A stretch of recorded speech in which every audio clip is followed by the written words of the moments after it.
عضو إدارة النادي الأهلي محمد الضماطي وجه رسالة نارية إلى نادي الزمالك، وذلك بعد الفوز في الكرة الطائرة وعدم معاقبة مصطفى لعبة.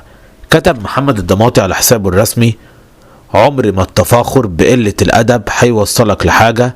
مبروك رجال طائرة الأهلي وعقبال الدوري إن شاء الله.